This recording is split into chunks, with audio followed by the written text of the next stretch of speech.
Hello friends, welcome to the LTX classes and my name is Shyam. Friends, ఈ session లో మనం competitive exams లో ఖచ్చితంగా ఉండే ఒక స్పాటింగ్ ది ఎర్రర్ అనేది ఎలా చేయాలో ఇంపార్టెంట్ ఎగ్జాంపుల్స్ తో at the same time recent గా ఎగ్జామ్స్ లో రిపీటెడ్ గా ఇస్తున్న కొన్ని ప్రీవియస్ మోడల్స్ తో మనం ఈ సెషన్ లో మాక్సిమం ఎన్ని వీలుంటాయి క్వశ్చన్స్ ని డిస్కస్ చేయడానికి ట్రై చేద్దాం.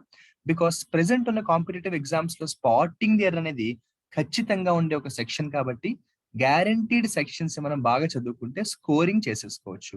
స్కోరింగ్ సెక్షన్స్ ఎప్పుడు మనం నెగ్లెక్ట్ చేయకూడదు ఫ్రెండ్స్. ఇక ఈ సెషన్ లో మనం స్పాటింగ్ ఎర్రర్ లోకి వెళ్దాము. ఒకసారి ఫస్ట్ క్వశ్చన్ అబ్జర్వ్ చేయండి.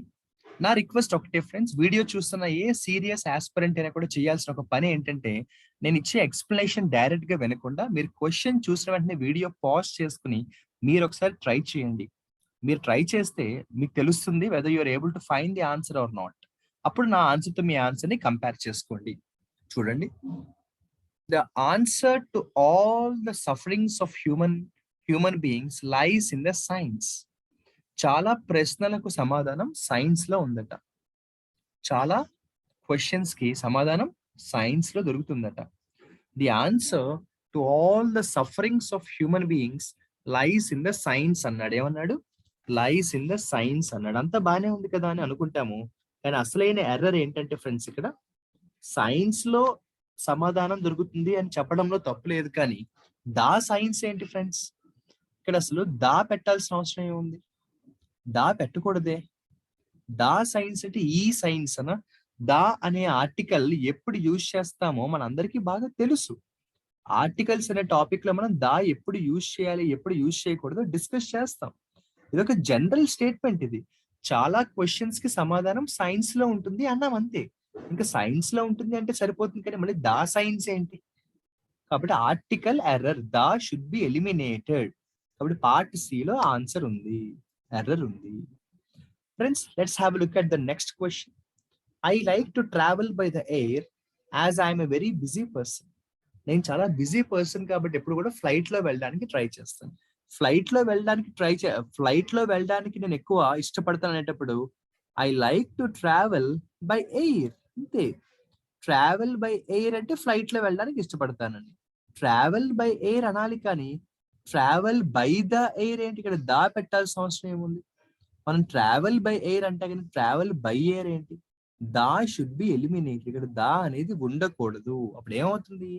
I like to travel by air. మీరు అబ్జర్వ్ చేస్తే ఇక్కడ కూడా సేమ్ ఎర్రర్ వచ్చింది, ఆర్టికల్ ఎర్రర్ వచ్చింది. ఇక్కడ ఆర్టికల్ దా అనేది అనవసరంగా మనం సెంటెన్స్ లో యూజ్ చేయడం అనేది చూసాము. సో మీరు అబ్జర్వ్ చేస్తే ఇందాక క్వశ్చన్, ఈ క్వశ్చన్ లో కూడా ఆర్టికల్స్ కి సంబంధించిన ఎర్రర్స్ వస్తున్నాయి. అక్కడ దా పెట్టాలా పెట్టకూడదా అనేది మనం ఆలోచించుకోవాలి. దా అనేది ఎక్కడ యూజ్ చేయాలో అక్కడే యూజ్ చేయాలి. రిమైనింగ్ సిచ్యువేషన్స్ లో దా యూజ్ చేయకూడదు కదా. Friends, let's have look at the next question. Of the two great cities, the former is biggest. Of the two great cities, the former is biggest. Friends, మీరు observe చేస్తే ఇక్కడ చాలా clear గా two cities అని compare చేస్తున్నాడు. అంటే compare చేసేటప్పుడు comparative degree use చేయాలి, కానీ సూపర్లేటివ్ డిగ్రీ ఏంటి? కాబట్టి ఇక్కడ ఏం రావాలి అంటే, of the two cities the former is the bigger అని ఉండాలి. బిగ్గెస్ట్ కాదు, బిగ్గర్ ఉండాలి. అదేంటి సార్, బిగ్గర్ అనే కంపారిటివ్ డిగ్రీ పెట్టాము, ఓకే, మరి దా ఎందుకు పెడతాము? ఇక్కడ ఏంటంటే ఆ రెండులో ఇదే పెద్దది అంటున్నాం కాబట్టి ఇక్కడ దా కంపల్సరీ పెట్టాలి.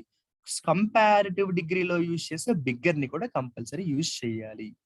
పార్ట్ సి లో ఎర్రర్ ఉంది. ఆ ఎర్రర్ ఏంటో కూడా క్లియర్ గా చెప్పాను. మనకి ఈ పర్టికులర్ టాపిక్ అనేది ఏంటంటే, గ్రామర్ నేర్చుకునేటప్పుడు డిగ్రీస్ ఆఫ్ కంపారిజన్ అనే ఒక టాపిక్ నేర్చుకుంటాం మనం. ఏంటది? డిగ్రీస్ ఆఫ్ కంపారిజన్ ఒక టాపిక్ నేర్చుకుంటాం. డిగ్రీస్ ఆఫ్ కంపారిజన్ నేర్చుకునేటప్పుడు ఏంటంటే యాడ్జెక్టివ్స్ యూజ్ చేస్తాం. ఆ యాడ్జెక్టివ్స్ దగ్గర మనకి ఈ పాయింట్ అనేది చాలా ఎక్కువ డిస్కస్ చేస్తాం ఫ్రెండ్స్. వెరీ ఇంపార్టెంట్ మోడల్ అమ్మా, చాలా సార్లు ఎగ్జామ్స్ లో వచ్చే మోడల్ ఇది. Very very very very important. నేను అందుకే ప్రత్యేకంగా 3 స్టార్స్ పెడుతున్నాను. Very very very important. సరే, క్వశ్చన్ కేర్ఫుల్ గా స్టడీ చేయడం. వాడు ఏమన్నాడు? My teacher did not object to me using the mobile phone. నేను మొబైల్ ఫోన్ వాడడం విషయంలో టీచర్ కి అబ్జెక్షన్ లేదు అని చెప్పారు. ఫ్రెండ్స్, చాలా ఇంపార్టెంట్ మోడల్ ఇది. నేను మొబైల్ ఫోన్ వాడడం అనేది తప్పు కాదు, ప్రాబ్లం కాదు అని చెప్పారు. So my teacher did not object to me using కాదు, మై యూజింగ్. మీ యూజింగ్ కాదు, my using. My teacher did not object to my using mobile phone. Me using కాదు. ఇది మీకు అర్థం అవడానికి ఇంకో ఎగ్జాంపుల్ చెప్తాను. జాగ్రత్తగా అబ్జర్వ్ చేయండి. He doesn't like me shouting. నేను ఎప్పుడు అరుస్తూ ఉంటాను, నేను అరవడం అతనికి నచ్చదు అని చెప్పాలి. ఇలా చెప్పకూడదు friends. He doesn't like me shouting కాదు, he doesn't like my shouting. He doesn't like me shouting కాదు, he doesn't like my shouting. ఇక్కడ పొసెసివ్ కేస్ యూజ్ చేస్తాం. ప్రొనౌన్స్ లో మనకి పొసెసివ్ ప్రొనౌన్ అని ఉంటుంది, అది యూజ్ చేస్తాం అనమాట. ఫ్రెండ్స్, ఈ క్వశ్చన్ చూసిన వెంటనే ఎర్రర్ ఏంటో చెప్పేయచ్చు. అయినా కూడా మీకోసం నేను క్వశ్చన్ ఒకసారి చదువుతాను. Sheeps are economically useful and so they are reared for wool and meat. Friends, అసలు ఇంగ్లీష్ లాంగ్వేజ్ లో మనకి అసలు షీప్స్ అనే వర్డ్ లేదు. షీప్ అనే వర్డ్ మాత్రమే ఉంది. 1 ఉన్న షీపే, 4 ఉన్న షీపే, 100 ఉన్నా కూడా షీపే. సేమ్ రూల్ మనకి ఇక్కడ కూడా అప్లై చేస్తాము. డియర్స్ అనే వర్డ్ మనం యూజ్ చేయము. 1 ఉన్నా ఎన్నున్నా కూడా డియరే. కాబట్టి వెంటనే ఆన్సర్ అర్థమైపోయింది. ఫస్ట్ ఆప్షన్ లోనే ఎర్రర్ ఉంది. అక్కడ ఉండాల్సిన వర్డ్ షీప్స్ కాదు, షీప్. ఉండాల్సిన వర్డ్ షీప్స్ కాదు, sheep. Friends, have a look at the next question. Towns after towns were conquered by him, but he found no peace. Friends, మనకి subject verb agreement అని ఒక topic ఉంటుంది. ఏంటమ్మా topic పేరు? Subject verb agreement అంటాం. Subject verb agreement అనే topic నేర్చుకునేటప్పుడు మనం ఈ పాయింట్ క్లియర్ గా డిస్కస్ చేసుకుంటాము. ఏంటి ఆ పాయింట్ అంటే ఫ్రెండ్స్, మనకి ఎప్పుడైనా కూడా ఈ రూల్ పేరు ఏంటంటే ఏ ఆఫ్టర్ ఏ అంటాము. ఏ ఆఫ్టర్ ఏ అంటాం అంటే ఇక్కడ కూడా సేమ్ నౌన్ వచ్చి మధ్యలో ఆఫ్టర్ వచ్చింది అనుకోండి, ఏ ఆఫ్టర్ ఏ రూల్ అంటాం. ఇది కాంకర్డ్ అనే టాపిక్ లో మనం ఈ రూల్ గురించి మాట్లాడుకోవడం జరుగుతుంది. సో ఏ ఆఫ్టర్ ఏలో ఎప్పుడు కూడా 2 సింగులర్లే ఉండాలి. ఇక్కడ ఏ సింగులర్ ఉండాలి నాన్న, ఇక్కడ ఏ కూడా సింగులరే ఉండాలి. అంటే ఏమైంది ఇక్కడ? టౌన్స్ ఆఫ్టర్ టౌన్స్ కాదు, టౌన్ ఆఫ్టర్ టౌన్. ఏంటమ్మా? Town after town. మరి ఎప్పుడైతే 2 సింగులర్ అయిపోయిందో ఇక్కడ వర్ర కూడా తప్పేనన్నా, వజ్జే ఉండాలి.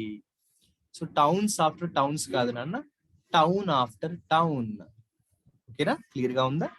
ఇది మీకు అర్థం అవడానికి, గుర్తు ఉండడానికి ఒక ఎగ్జాంపుల్ కూడా చెప్తాను. Boys after boys, boys after boys have come అన్నాను. రాంగ్. ఎందుకు? ఇక్కడ బాయ్స్ ఆఫ్టర్ బాయ్స్ కాదు, ఏముండాలి నాన్న? ఇక్కడ సింగులరే ఉండాలి. కాబట్టి బాయ్ ఆఫ్టర్ బాయ్ అని ఉండాలి. రెండోది, ఇక్కడ హ్యావ్ కూడా తప్పేనా? హ్యావ్ కాదు, హ్యాజ్ ఉండాలి. ఓకేనా ఫ్రెండ్స్? ఇది మనకి కాంకర్డ్ అనే టాపిక్ లో నేర్చుకున్నాం. రూల్ ఏంటమ్మా? ఏ ఆఫ్టర్ ఏ 2 సింగులరే ఉండాలి. Friends, have a look at the next question. He told me that it was his friend's Sameer's house. వాడు ఏమన్నాడు? He told me that it was his friend's Sameer's house. ఎప్పుడు కూడా మనకి ఇప్పుడు హౌస్ అనే ఒక నౌన్ ఉంది కదా, హౌస్ అనే ఒక నౌన్ ఉంది కదా, ఇది నౌన్. దాని ముందు మళ్ళీ మనం చూస్తే 2 నౌన్స్ ఉన్నాయి, కానీ 2 నౌన్స్ కి అపోస్ట్రఫీ పెట్టాడు. అలా పెట్టకూడదు. ఫస్ట్ దానికి అపోస్ట్రఫీ పెట్టకూడదు, సెకండ్ దానికి మాత్రమే ఉంచాలి. అంటే ఎలా సార్ ఈ సెంటెన్స్ ఇప్పుడు మనం ఎలా రాయాలి సార్ అంటే, it was his friends Sameer's house అంతే ఫ్రెండ్స్. ఓకేనా? ఇక్కడ మాత్రం అపోస్ట్రఫీ పెడతాము, ఇక్కడ అపోస్ట్రఫీ పెట్టకూడదు. 2 అపోస్ట్రఫీస్ ఎప్పుడు కూడా ఒకేసారి యూజ్ చేయకూడదు. సెకండ్ దానికి అపోస్ట్రఫీ పెట్టాలి, ఫస్ట్ దానికి అవసరం లేదు. వెరీ ఇంపార్టెంట్ రూల్, చాలా కామన్ గా ఎగ్జామ్స్ లో వచ్చే ఒక ఎర్రర్ ఇది. Friends, have a look at the next question. It was a big blunder, but we ignored. It was a big blunder, but we ignored it for the welfare of the city. అది యాక్చువల్గా పెద్ద తప్పే, కానీ మేము పట్టించుకోలే. ఎందుకంటే society కోసం compromise అయిపోయాము, మేము దాన్ని పట్టించుకోలేదు అని చెప్తున్నాడు. చాలా ఇంపార్టెంట్ అమ్మా ఈ రూల్. చాలా మంది ఈ క్వశ్చన్ కి నాకు తెలిసి చాలా మంది చెప్పలేరు. అంటే నార్మల్ గా ఆలోచిస్తే మనకి ఎర్రర్ దొరకదు. అంతా బాగానే ఉంది కదా, గ్రామర్ అంతా బాగుంది కదా అనిపిస్తుంది. మనం ఈ క్వశ్చన్ కి ఒక ఇంపార్టెంట్ టెక్నిక్ ని అప్లై చేయాలి. మీ అందరికీ ఒక విషయం చెప్తాను చూడండి. What is the meaning of the word blunder? Blunder అంటే ఏంటన్నా? What is the meaning of the word blunder? Blunder అంటే బిగ్ మిస్టేక్ అమ్మా. బ్లండర్ అంటేనే బిగ్ మిస్టేక్. ఇంకా మరి బిగ్ బ్లండర్ ఏంటి? అంటే బిగ్ బ్లండర్, స్మాల్ బ్లండర్ అంటూ ఉంటాయా? ఉండవు కదా. బ్లండర్ ముందు ఎప్పుడు కూడా మనం బిగ్ ని యూజ్ చేయకూడదు. బ్లండర్ ముందు ఎప్పుడు కూడా మనం బిగ్ ని యూజ్ చేయకూడదు. ఓకేనా ఫ్రెండ్స్? బ్లండర్ అంటేనే బిగ్ మిస్టేక్. నీకు అంతగా బిగ్ యూజ్ చేయాలి అనుకుంటున్నావు అనుకో, నువ్వు బిగ్ మిస్టేక్ అను. కానీ బిగ్ బ్లండర్ ఏంటి? Friends, have a look at the next question. One of the firmest belief among the Hindus is that karma affects their life after death. Friends, one of the అనే expression ఎప్పుడు కనిపించినా మనం conquered అనే topic లో ఒక ముఖ్యమైన rule ని నేర్చుకుంటాం ఫ్రెండ్స్. ఏంటది? ఎప్పుడైనా కూడా మనకి వన్ ఆఫ్ ది అనే ఎక్స్ప్రెషన్ వస్తే తర్వాత ఉండే నౌన్ ఎప్పుడు కూడా ప్లూరల్ ఫామ్ లోనే ఉండాలి. తర్వాత ఉండే నౌన్ ఎప్పుడు కూడా ప్లూరల్ ఫామ్ లో ఉండాలి. అంటే ఇక్కడ ఉండాల్సింది బిలీఫ్ కాదు, బిలీఫ్స్ ఉండాలి. అక్కడ ఉండాల్సింది బిలీఫ్ కాదు, బిలీఫ్స్ ఉండాలి, ప్లూరల్ ఉండాలి. ఇప్పుడు కూడా వన్ ఆఫ్ ది తర్వాత వచ్చే నౌన్ ప్లూరల్ ఫామ్ లోనే ఉండాలి. అప్పుడు ఆన్సర్ ఏమవుతుంది? బిలీఫ్ కాదు, believes. One of the firmest beliefs అని ఉండాలి, బిలీఫ్ కాదు. Friends, have a look at the next question. My uncle frequently goes to abroad on business by air. మా అంకుల్ ఫ్రీక్వెంట్ గా విదేశాలు వెళ్తూ ఉంటారు అని చెప్పాను. అంతా బాగుంది. మిస్టేక్ ఏంటి friends? What is the mistake in the sentence? ఏమన్నా చెప్తారా? My uncle frequently goes to abroad అన్నాను. మన అందరికి ప్రెపోజిషన్స్ అనే టాపిక్ నేర్చుకున్నప్పుడు డిస్కస్ చేస్తాము. అబ్రాడ్ ముందు టు అనేది యూజ్ చెయ్యము. అలాగే ఇంటికి వెళ్తాను అని చెప్పేటప్పుడు కూడా I will go to home అంటాం అనం కదా, ఐ విల్ గో హోమ్ అంటాము. ఓకేనా ఫ్రెండ్స్? కాబట్టి అబ్రాడ్ ముందు టు అనేది తీసేయాలి. ఫస్ట్ ఆప్షన్ లోనే ఎర్రర్ ఉంది. My uncle frequently goes abroad అంటాం కానీ my uncle frequently goes to abroad అని యూజ్ చేయకూడదు. Right friends? ఇది టీచర్ అమ్మ. The teacher was pleased at Sanjay అన్నాడు. ప్లీజ్డ్ అట్ కాదమ్మా, ప్లీజ్డ్ విత్. మనం ఎప్పుడైనా కూడా ప్లీజ్డ్ యూజ్ చేసినప్పుడు విత్ యూజ్ చేస్తాము. Pleased with. ఓకేనా ఫ్రెండ్స్? ఒక ఎగ్జాంపుల్ చెప్తాను నేను మీకు. I am pleased with Mohan అన్నాను. I am pleased with Mohan. ఏంటమ్మా? ప్లీజ్డ్ విత్ రావాలి. ప్రిపోజిషన్స్ లో మనం ఆ పాయింట్ నేర్చుకుంటాం. Friends, have a look at the next question. Yesterday, Sohan came across with one of his old friends. Sohan came across with. Friends, మీరు observe చేస్తే came across అని చెప్పిన తర్వాత ఇంకా మళ్ళీ విత్ ఉండకూడదు. అప్పుడు ఏమవుతుందంటే yesterday Sohan came across one of his old friends. ఇంకా మళ్ళీ కేమ్ అక్రాస్ విత్ అని అవసరం లేదు. కేమ్ అక్రాస్ అంటేనే అనుకోకుండా కలిసాడు అని. ఇంకా మళ్ళీ కేమ్ అక్రాస్ పక్కన విత్ అనేది యూజ్ చేయకూడదు. Friends, have a look at the next question. నా రిక్వెస్ట్ ఒకటి, ఈ వీడియో చూస్తున్న సీరియస్ ఆస్పిరెంట్స్, వండర్ఫుల్ స్టూడెంట్స్ ఎవరైతే ఉన్నారో నేను వాళ్ళకి చెప్పేది ఒకటి ప్రతిసారి చెప్తూ ఉంటాను. మీరు చూసే ఏ క్వశ్చన్ అయినా మీరు వీడియో పాజ్ చేసుకుని ఆన్సర్స్ ట్రై చేయండి అమ్మా. మీరు మీ ఆన్సర్స్ ట్రై చేసిన తర్వాత నా ఆన్సర్ ని వినండి. అప్పుడే మీకు ఏమవుతుందంటే కాన్ఫిడెన్స్ అనేది డెవలప్ అవుతుంది. మీరు ట్రై చేయకుండా డైరెక్ట్ గా నా ఆన్సర్ వినేస్తే ఈజీగా అనిపిస్తుంది, కానీ మీరు ట్రై చేస్తే తెలుస్తుంది నిజంగా మీరు ఆన్సర్ చెప్పగలుగుతున్నారా లేదా అన్నది. Have a look at the question. The management did not select him as he was not eligible to the post. Management అతన్ని సెలెక్ట్ చేయలేదు ఎందుకంటే అతను ఆ పోస్ట్ కి అతనికి అర్హత లేదట. ఫ్రెండ్స్, అంతా బాగుంది కానీ ప్రిపోజిషన్స్ అనే టాపిక్ లో మనం నేర్చుకుంటాము. ఎలిజిబుల్ పక్కన ఎప్పుడు కూడా ఫర్ అనే ప్రపోజిషన్ వస్తుంది. ఎలిజిబుల్ ఫర్ ద పోస్ట్ అంటాము. ఎలిజిబుల్ టు ద పోస్ట్ కాదురన్నా, ఎలిజిబుల్ ఫర్ ద పోస్ట్ అంటాము. The management did not select him as he was not eligible to the post కాదు, eligible for the post. Eligible to the post కాదు, eligible for the post అంటాము. ఓకేనా friends? Have a look at the next question. The students were awaiting for the arrival of the chief guest. Chief guest కోసం wait చేస్తున్నారు. Very very very important అమ్మా. దీనికి star mark పెడతాను because ఈ model చాలా మందికి తెలుసు కానీ కొంతమంది తెలియకపోవచ్చు, వాళ్ళ కోసం నేను చెప్పాలి. ఫ్రెండ్స్, ఇంగ్లీష్ లాంగ్వేజ్ లో 2 వర్డ్స్ ఉన్నాయి. అవైట్ అనే వర్డ్ ఉంటుంది, వెయిట్ అనే వర్డ్ ఉంటుంది. అవైట్ అంటే ఏంటంటే వెయిట్ ఫర్ మాట. ఏంటమ్మా? అవైట్ అంటేనే వెయిట్ ఫర్. అవైట్ అంటేనే వెయిట్ ఫర్. ఇంకా మనం అవైట్ పక్కన ఫర్ పెట్టచ్చా? అవైట్ పక్కన మళ్ళీ మనం ఫర్ పెట్టకూడదు. ఎందుకంటే అవైట్ లోనే ఫర్ ఉంటుంది, వెయిట్ ఫర్ కదా. అదే చెప్పాడు ఇక్కడ. మీరు చూస్తే the students were awaiting for అన్నాడు. ఇంకా ఫర్ అనేది తీసేయాలి. అప్పుడు ఏమవుతుంది? The students were awaiting the arrival of the chief guest. అంతే. ఇంకా అవైట్ పక్కన మళ్ళీ ఫర్ పెడితే అది అన్నెసెసరీ ఎక్స్ప్రెషన్ అయిపోతుంది. దాన్నే మనం గ్రామర్ లో సూపర్ ఫ్లస్ ఎక్స్ప్రెషన్ అంటాం. ఏమంటాము? సూపర్ ఫ్లస్ ఎక్స్ప్రెషన్ అంటాం. ఉదాహరణకి రిటర్న్ బ్యాక్ అంటామా? అనము కదా. అదే మోడల్ అన్నమాట. అలా ఏంటంటే రిటర్న్ బ్యాక్ ఎలా అయితే అనము, అవైట్ ఫర్ కూడా యూజ్ చేయకూడదు. Friends, have a look at the next question. The great actress was angry with the treatment she received from the organizers of the party. ఆ పార్టీకి వెళ్ళిన తను అక్కడ తనకి లభించిన మర్యాద పట్ల కోపంగా ఉన్నారు. అంటే తనకి నచ్చలేదు. తనకి ఇచ్చిన రెస్పెక్ట్ ని తను ఎంజాయ్ చేయలేకపోయారు. ప్రొబాబ్లీ తనకి అవమానంగా అనిపించి ఉండొచ్చు. ఫ్రెండ్స్, అంతా బాగుంది కానీ వాట్ ఈస్ ద ఎర్రర్ అంటే మనం జాగ్రత్తగా చూడాలి. ఇక్కడ సెకండ్ పార్ట్ లో ఎర్రర్ ఉంది. ఎర్రర్ ఏంటి అంటారా? విత్ అనే ప్రపోజిషన్ దగ్గర ప్రాబ్లం ఉంది. ఇక్కడ వాడు ఏం వాడాడు? యాంగ్రీ అన్నాడు కదా. ఇక్కడ యాంగ్రీ అనేది చాలా ఇంపార్టెంట్ యాడ్జెక్టివ్ అమ్మ. యాంగ్రీకి 2 ప్రపోజిషన్స్ వస్తాయనన్నా. యాంగ్రీ విత్ అంటాము, యాంగ్రీ ఎట్ అంటాం. యాంగ్రీ విత్ ఏ పర్సన్, ఒక మనిషి ఇంకో మనిషి మీద కోపంగా ఉంటే యాంగ్రీ విత్ ఏ పర్సన్ అంటాం. యాంగ్రీ ఎట్ సంథింగ్ అంటాము. యాంగ్రీ విత్ ఏ పర్సన్ అంటాము, యాంగ్రీ విత్ ఏ పర్సన్ అంటాము, అలాగే యాంగ్రీ అట్ సంథింగ్ అంటాం. మనం యాంగ్రీ విత్ ఏ పర్సన్ అంటాము, అలాగే యాంగ్రీ అట్ సంథింగ్ అంటాము. మనిషి మనిషి మీద కోపంగా ఉంటే యాంగ్రీ విత్ ఏ పర్సన్ అంటాం. అదే మనిషి దేని మీదైనా కోపంగా ఉంటే యాంగ్రీ అట్ సంథింగ్ అంటాము. సో నేను మళ్ళీ క్లియర్ గా రాస్తున్నాను. యాంగ్రీ అనే ప్రపోజిషన్ దగ్గర మనం కేర్ఫుల్ గా ఉండాలి.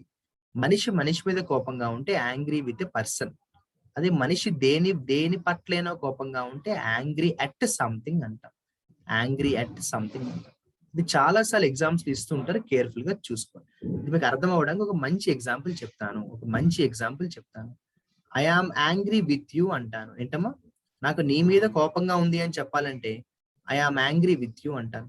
అదే ఐ ఆమ్ యాంగ్రీ ఎట్ ఎప్పుడు వస్తుంది? I am angry at your behaviour అంటాను. I am angry with you అంటాను, I am angry at your behaviour అంటాను. అది మనం జాగ్రత్తగా చూసుకోవాలి. I am angry with you, I am angry at your behaviour అంటాను. ఓకేనా ఫ్రెండ్స్? కేర్ఫుల్ గా చూసుకోండి. తర్వాత చూద్దాం. I saw him climbing on the tree to pluck mangoes. ఏంటమ్మా? I saw him climbing on the tree. Friends, climbing on the tree అనేది wrong grammar friends. Climbing on the tree కాదు, preposition wrong. Climbing up. మనం చిన్నప్పుడు stories లో కూడా చదువుకునే వాళ్ళం కదా. I saw him climbing up the tree అంటాము. సెకండ్ ఆప్షన్ లోనే ఎర్రర్ ఉంది. క్లైంబింగ్ ఆన్ కాదన్న, క్లైంబింగ్ అప్. క్లైంబింగ్ ఆన్ అనే ప్రపోజిషన్ యూజ్ చేయకూడదు, అక్కడ క్లైంబింగ్ అప్ అనే ప్రపోజిషన్ యూజ్ చేయాలి. ఫ్రెండ్స్, ఇలా స్పాటింగ్ ది ఎర్రర్స్ కి సంబంధించి మనం very very very important models కొన్ని ఇక్కడ ఈ సెషన్ లో డిస్కస్ చేసుకోవడం జరిగింది. I'm sure that everybody is able to follow the session. ప్రతి ఒక్కరు సెషన్ ఫాలో అవుతున్నారు అనుకుంటున్నాను. ఇటువంటి స్పాటింగ్ ది ఎర్రరే కాదు, ఇంగ్లీష్ కి సంబంధించి ఎటువంటి గైడెన్స్ కైనా కూడా you can contact LTX classes. నేను స్టార్టింగ్ లో చెప్పినట్టు ఎల్టీఎక్స్ క్లాసెస్ లో మనకి 4 రకాల కోర్సెస్ ఉంటాయి. Bank supreme infinity, bank infinity, English infinity, NRA, set infinity, 4 రకాల కోర్సెస్ ఉంటాయి. బ్యాంక్ సుప్రీం ఇన్ఫినిటీలో హై లెవెల్ ఎగ్జామ్స్ అంటే ఆర్బీఐ లాంటి ఎగ్జామ్స్ కి కోచింగ్ ఇస్తారు. IBPS, SBI PO, SBI clerk లాంటి ఎగ్జామ్స్ కి బ్యాంక్ ఇన్ఫినిటీలో కోచింగ్ ఇస్తారు. మనకి ఫ్యూచర్ లో నేషనల్ రిక్రూట్మెంట్ ఏజెన్సీ వాళ్ళు కామన్ ఎంట్రన్స్ టెస్ట్ పెడుతున్నారు. దాంట్లో కోచింగ్ కావాలంటే మీరు ఈ కోర్స్ లో జాయిన్ అవ్వచ్చు. అలా కాదు సార్, మాకు ఓన్లీ ఇంగ్లీష్ బాగా చెప్పండి, ఇంగ్లీష్ ఇంప్రూవ్ చేసుకోవాలనుకుంటున్నాం ఎప్పటి నుంచో, ఇంగ్లీష్ కి మాత్రమే గైడెన్స్ కావాలనుకునే వాళ్ళు ఇంగ్లీష్ ఇన్ఫినిటీ అనే కోర్సు జాయిన్ అయితే ఓన్లీ ఇంగ్లీష్ మీద మీకు డైలీ క్లాసెస్ ఉంటాయి. ఇక్కడ ఏదైతే ఫీజు ఉంటుందో ఆ ఫీజు అనేది లైఫ్ టైం వెలిడిటీ. ఒకసారి మీరు ఫీజు కట్టారంటే ఇంకా మీకు ఆ సబ్జెక్ట్ పర్ఫెక్ట్ గా వచ్చేదాకా ఎంత కాలమైనా మీరు చక్కగా క్లాసెస్ అనేవి అటెండ్ అవ్వచ్చు. డౌట్స్ ఉంటే ఈ కాంటాక్ట్ నెంబర్ కి కాంటాక్ట్ చేయొచ్చు ఫ్రెండ్స్. అలా మనం ఈ సెషన్ లో స్పాటింగ్ ది ఎర్రర్ లో కొన్ని ముఖ్యమైన క్వశ్చన్స్ డిస్కస్ చేసుకున్నాము. మీకు ఏ మాత్రం ఎటువంటి క్వైరీస్ ఉన్న డౌట్స్ ఉన్నా కూడా మీరు కామెంట్ సెక్షన్ లో మీ క్వైరీస్ ని మెసేజ్ చేయండి. We will try to respond. And also మీకు సబ్జెక్ట్ రిలేటెడ్ డౌట్స్ ఉంటే వాటి మీద మేము సపరేట్ వీడియోస్ కూడా చేయడానికి ట్రై చేస్తాం friends. Wish you very good luck and all the best. Signing off Shyam sir. All the best అమ్మా.